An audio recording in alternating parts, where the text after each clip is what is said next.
Hey guys, and welcome to my stimulus package update and stimulus check update. Wow, I haven't said those words in so long. I want you guys to know that I missed you more than you missed me, and I'm happy I'm back here for you with another video just to give you my perspective on everything that's been going on. Through the fourth quarter of 2021, we saw inflation really picking up. Well, it translated into 2022, and thus far into 2022, inflation continues to rage higher, and realistically, according to what the experts and analysts are saying right now, it is not stopping or slowing down anytime soon, especially with everything going on around the country right now and around the world. Therefore, the experts and the analysts are actually anticipating we could be seeing over 10% inflation in mid-2022. Well, as a result of that, we're also watching everything very closely, and they're starting to show a little bit of emergence when it comes to the potential cost of living adjustment, COLA, raise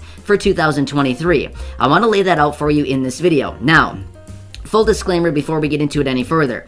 Of course, the official announcement will be made by the Social Security Administration, usually in mid-October. So nothing is official, nothing is confirmed until the Social Security Administration actually does announce the official cost of living adjustment, otherwise known as the COLA raise, for the following year. And again, that usually happens in about mid-October. So that is going to be the official number. However, we're watching everything closely right now, and we need to take into account a couple different dates and months going forward here that we need to watch very closely if these analysts and experts are actually correct. Now, here's what we have to say about this. It's one of these situations where, yes, a nice big COLA raise would be great, but at the same time, we also need to recognize this is specifically pegged right off of the inflation numbers. So at the same time, a big COLA raise would be nice. It's actually not a good thing, because that just means that if it comes in really big, that also means that inflation is very high. So it's one of those situations where it's like, maybe we really don't want a big COLA raise. But here's what it comes down to.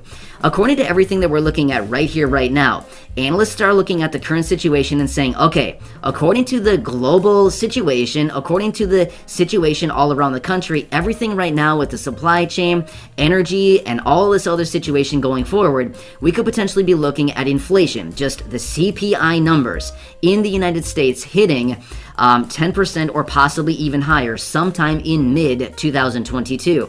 Even with intervention from the Federal Reserve, it doesn't really matter. They're still going to continue moving higher, unless the Federal Reserve really steps in aggressively and does something to actually lower this inflation. But realistically, they're not going to do that. They're not going to step in so aggressively that it lowers inflation so substantially down to the levels that it needs to be. So unless the Federal Reserve comes in and really does something really big and aggressive, highly doubt that's going to happen. But if they do, then this could potentially change the trajectory of this inflation going forward. But here's what it comes down to.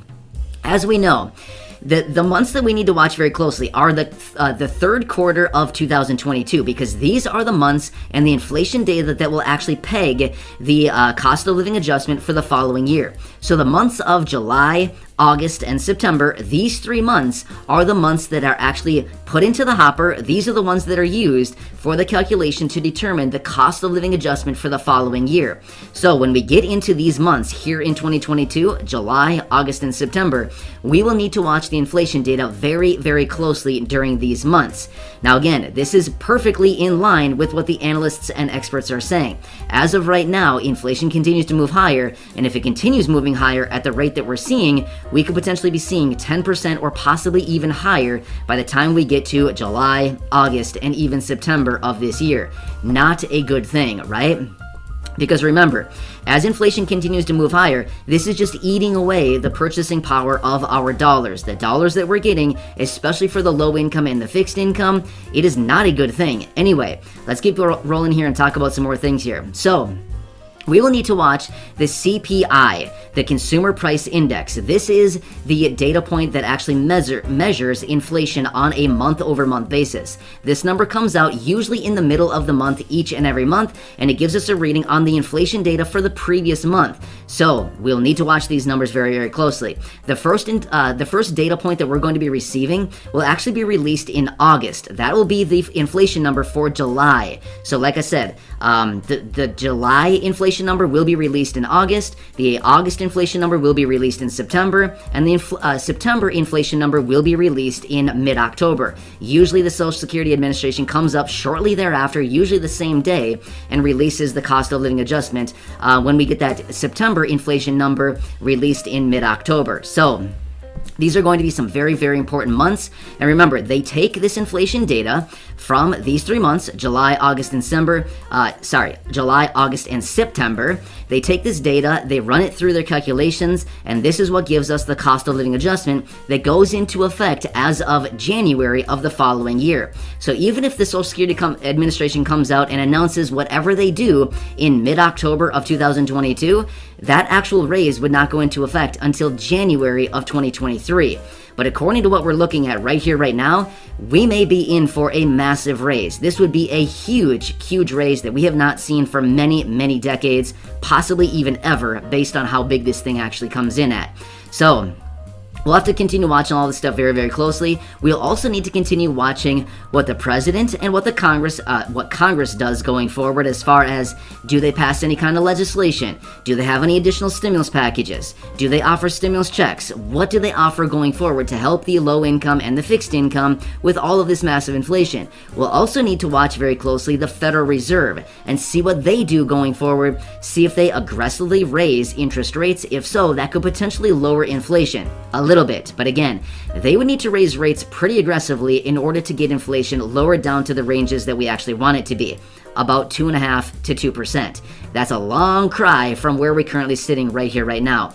So anyway, came across this information. I want to lay it out for you, but again, full disclaimer, nothing is official until Social Security actually announces that. Again, it'll be happening in mid-October is when we will get the official announcement on the cost of living adjustment.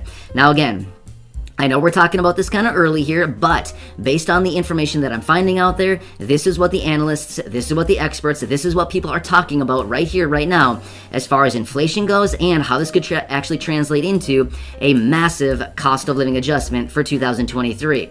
Now again, I do also recognize that many of you down in the comments section, I read the comments all the time saying, hey, the COLA, it's great, but at the same time, it's not good, because when I get the COLA raise, they reduce my other benefits, they take it all away from the Medicare Part B premium, all of these things, and ultimately for a lot of people, net, it's not really a good thing, right? You maybe get a $20 raise on your benefit, but at the end of the day, they take $25 worth of other benefits away, or in the form of increasing Medicare Part B. So yeah, I totally get it, but either way, we still got to watch this very closely, because realistically, it's going to impact all of us. The 65 to 70 million beneficiaries who receive these benefits that are actually impacted by the COLA raise, you got to watch this stuff, because this is what's going to happen going forward. Alright guys, this is all I have for you in this video. Thank you so much for tuning in. I really missed you. Hopefully I'll see you here again very, very soon. And I'd love to hear your thoughts and opinions on everything we talked about here in the comments below. Thank you so much for watching. I really, really appreciate you all. Please hit the like button on the video, share this video with your friends and family, and subscribe if you haven't already, and click that notifications bell to be notified whenever I publish new videos for you. Please stay safe, stay healthy, and I'll see you in the next video.